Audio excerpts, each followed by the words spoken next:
आप में से बहुत से लोग हवाई जहाज में सफर जरूर करते होंगे या करना चाहते होंगे।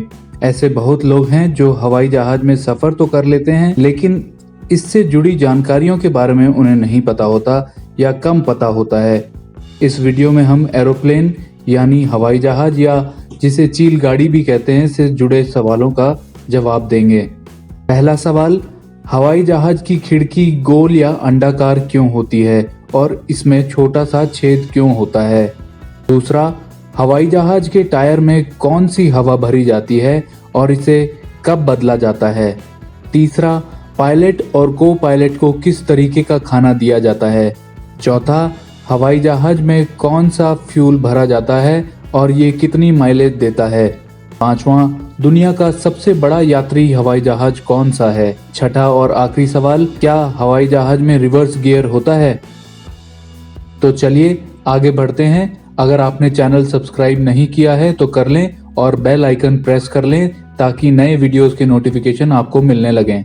एरोप्लेन में हवाई यात्रा के दौरान अक्सर लोगों के मन में यही होता है कि किसी भी तरह उन्हें विंडो सीट मिल जाए ताकि वो बाहर का नज़ारा देख सकें। अगर आप हवाई जहाज में कभी विंडो सीट पर बैठे हैं तो शायद आपने विंडो के नीचे एक छोटा सा छेद जरूर देखा होगा। इस होल को ब्लीड होल बोला जाता है और ये आपकी सेफ्टी के लिए ही बनाया गया है। खिड़की पर मौजूद वो छोटा सा छेद हवा के दबाव को संतुलित रखने के लिए होता है। इसके अलावा यह छेद खिड़की को अधिक दबाव के चलते टूटने से भी बचाता है। एक औसत हवाई जहाज की खिड़की में 3 शीशे होते हैं। बाहरी और बीच के शीशे को इस तरीके से लगाया जाता है कि वो हवा का दबाव सहन कर सके। खिड़की पर बना यह छेद बीच की शीशे पर होता है। 35,000 फीट की हाइट पर हवा का दबाव कम हो जाता है, जो कि मानव शरीर के लिए काफी नुकसानदायक है। इसी के चलते कैबिन में आर्टिफिशियल दबाव बनाया जाता है और ये छोटा सा छेद दबाव का संतुलन बनाने में हेल्प करता है। अब बात करते हैं खिड़की गोल या अंडाकार क्यों होती है। जब हवाई जहाज का आविष्कार हुआ था तब खिड़कियां गोल न होकर चौकोर होती थी, लेकिन 1953 में 2 विमान दुर्घटना हुई जिनकी वजह विमान की खिड़कियों का चौकोर होना पाया गया।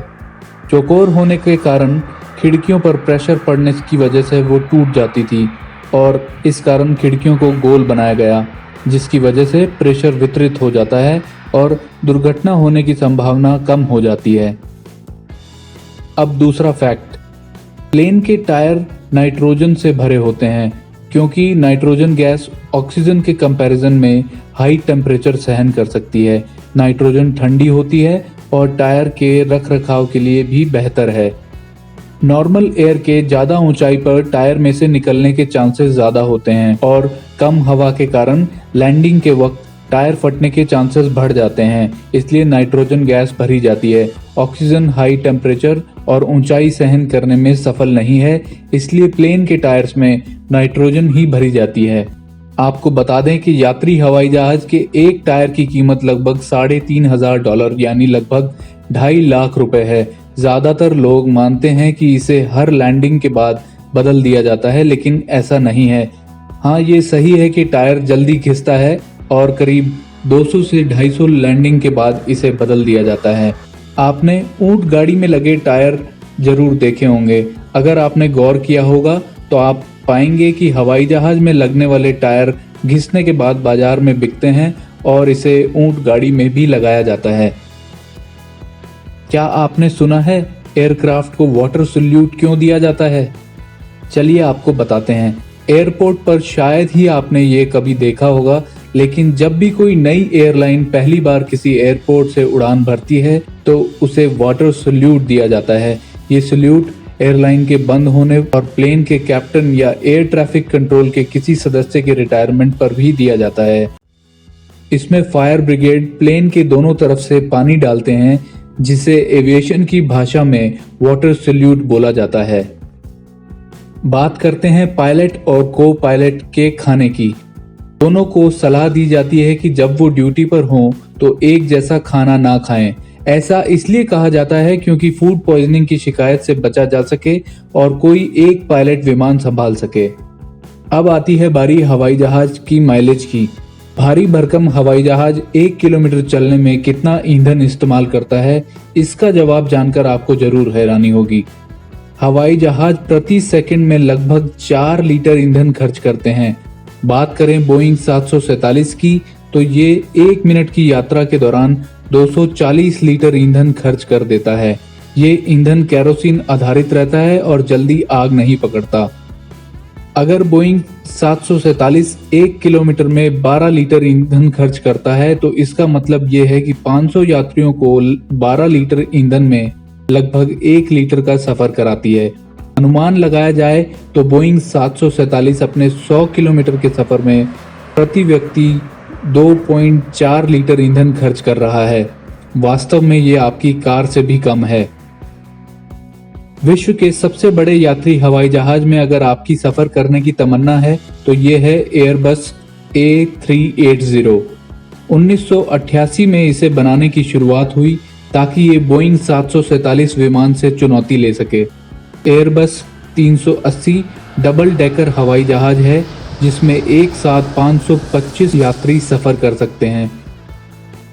इस हवाई जहाज में 2 की बजाय 4 इंजन हैं और इसने अपनी पहली उड़ान सितंबर 2006 में भरी थी। फरवरी 2019 में इस विमान को बनाने वाली कंपनी एयरबस ने हवाई जहाज का निर्माण 2021 तक बंद करने का निर्णय ले लिया है। इस विमान की कीमत 432 मिलियन US डॉलर यानी लगभग 300 करोड़ रुपए है। लगभग सभी गाड़ियों में रिवर्स गियर होता है, पर क्या आपने कभी सोचा है हवाई जहाज जैसे बड़े वाहन को रिवर्स करने के लिए भी कोई गियर होता है? आपको बता दें, हवाई जहाज में रिवर्स गियर नहीं होता। आपने खास ट्रैक्टर को इसके अगले पहिए से बंधा जरूर देखा होगा। ये हवाई जहाज को आगे या पीछे ले जाने के काम आता है, जैसे कि ट्रैक्टर ट्रॉली को। ये पावरफुल ट्रैक्टर विमान को ऐसी जगह तक ले जाता है जहां पायलट इंजन स्टार्ट कर सके। इससे फ्यूल की बचत होती है और सेफ्टी भी बनी रहती है। लैंडिंग के वक्त हवा काटने के लिए रिवर्स थ्रस्ट का इस्तेमाल किया जाता है ताकि इसकी स्पीड को उतरते वक्त कम किया जा सके। तो ये थी कुछ हवाई जहाज से जुड़ी रोचक जानकारियां। अगर आपके कोई सुझाव हैं तो आप ईमेल कर सकते हैं, वीडियो के नीचे कमेंट भी कर सकते हैं। उम्मीद है आपको यह वीडियो पसंद आई होगी। आप चैनल को सब्सक्राइब, लाइक और शेयर करना मत भूलिए।